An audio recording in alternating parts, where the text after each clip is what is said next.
अब हम देखेंगे कि किसी फंक्शन के थ्रू किसी पॉइंटर को किस तरीके से रिटर्न कराते हैं। आपने वैल्यू को रिटर्न करते हुए देखा हुआ है। हम किसी फंक्शन के थ्रू किसी वैल्यू को कैसे रिटर्न कराएंगे, ये हमने आपको बता दिया है। लेकिन किसी फंक्शन के थ्रू किसी पॉइंटर को कैसे रिटर्न कराते हैं या किसी एड्रेस को कैसे रिटर्न कराते हैं, हम उसको दिखाने वाले हैं। ठीक है।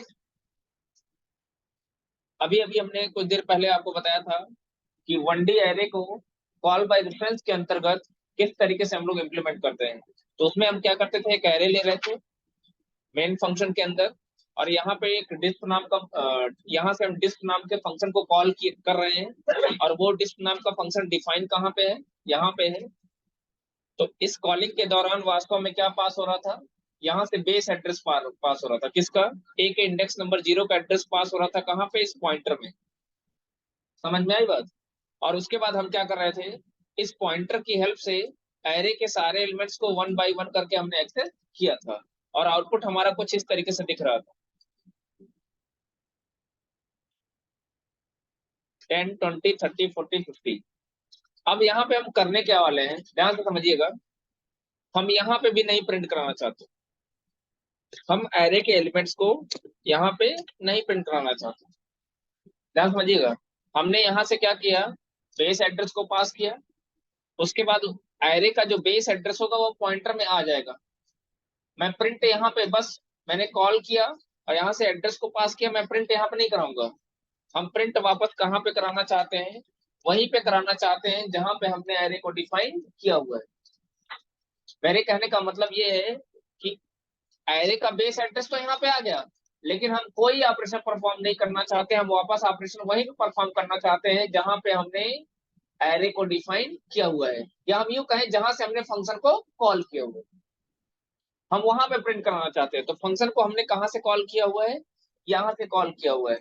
तो ऐसी स्थिति में हमको क्या करना पड़ेगा, इस डिस्प से इस पॉइंटर का जो रेफरेंस है, जो एड्रेस है, उसको हमको क्या करना पड़ेगा, रिटर्न कराना पड़ेगा।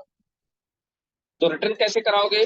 आपको पता है कि जब भी किसी फंक्शन के थ्रू हम वैल्यू रिटर्न कराते हैं तो क्या लिखते हैं, रिटर्न कीवर्ड। क्या लिखते हैं, रिटर्न कीवर्ड।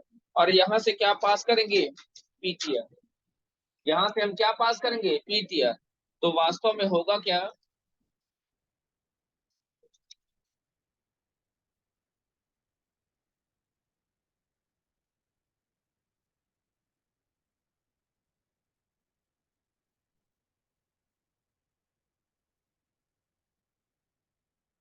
ये पॉइंटर हमारा किसको पॉइंट कर रहा था, इसके एड्रेस को। और जब हम यहाँ से एड्रेस को रिटर्न करा रहे हैं तो क्या रिटर्न होगा, भाई पीटीआर के अंदर क्या है, ए के इंडेक्स नंबर 0 का एड्रेस है। तो जब पीटीआर को रिटर्न कराएंगे तो पीटीआर का मतलब कितना हो गया, 400। मतलब उसके अंदर जो वैल्यू है तो वो एड्रेस, लेकिन पीटीआर के अंदर तो वैल्यू ही है ना, पीटीआर का एड्रेस तो 2040 है ना। तो अब यहाँ से अगर एरे का बेस एड्रेस 400 होगा तो जो भी बेस एड्रेस होगा वो पीटीआर, जब रिटर्न पीटीआर करेंगे तो वहां से वो एड्रेस क्या होगा, रिटर्न होगा। अब एक चीज बताइए, आपको पता भी होगा कि जब हम किसी फंक्शन के थ्रू वैल्यू रिटर्न कराते हैं तो उसका रिटर्न टाइप वाइड नहीं रहता। मतलब हमको रिटर्न टाइप क्या करना पड़ता है, मेंशन करना पड़ता है। तो रिटर्न टाइप में क्या लिखेंगे, सबसे पहले एड्रेस रिटर्न कर रहा है।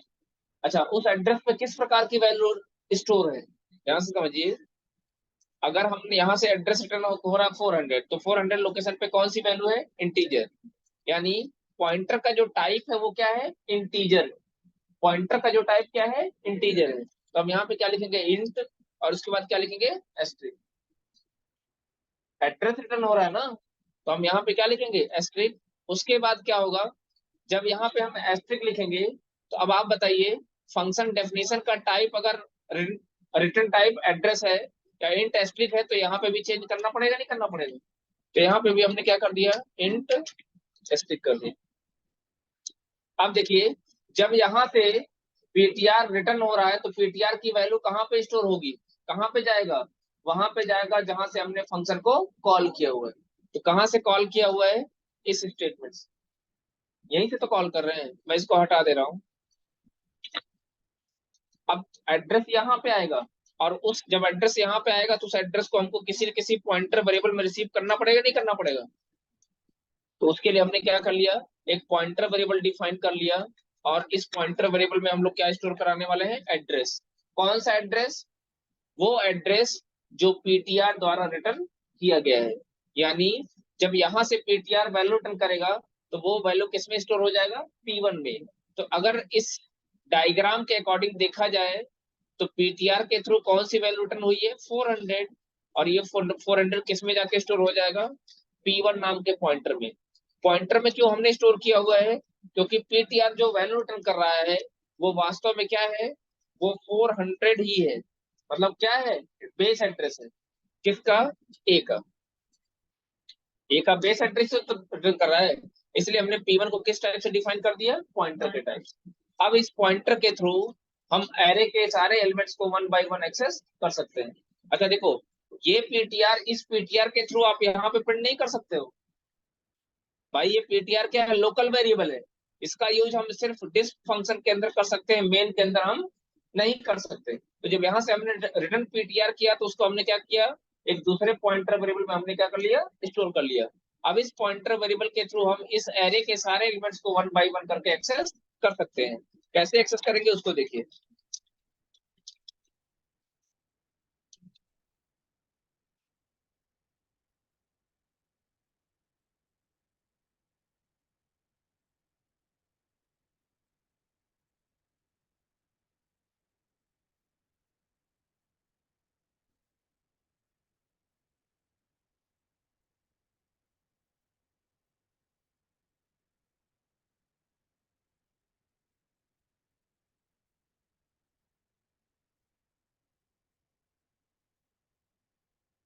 फिर वही चीज लिखेंगे, printf mod d slash n asterisk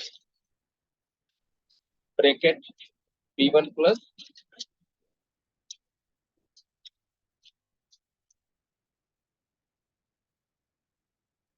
आई को हमने डिफाइन नहीं किया है तो आई को डिफाइन कर लेते हैं।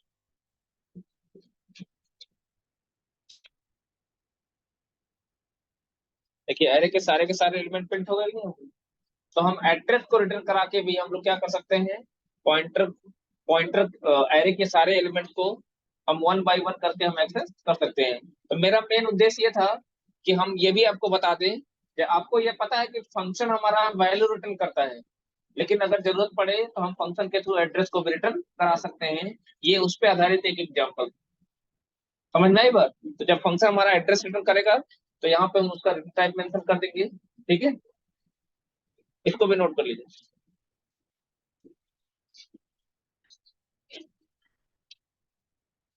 नहीं, हिंट के बाद ही लगे।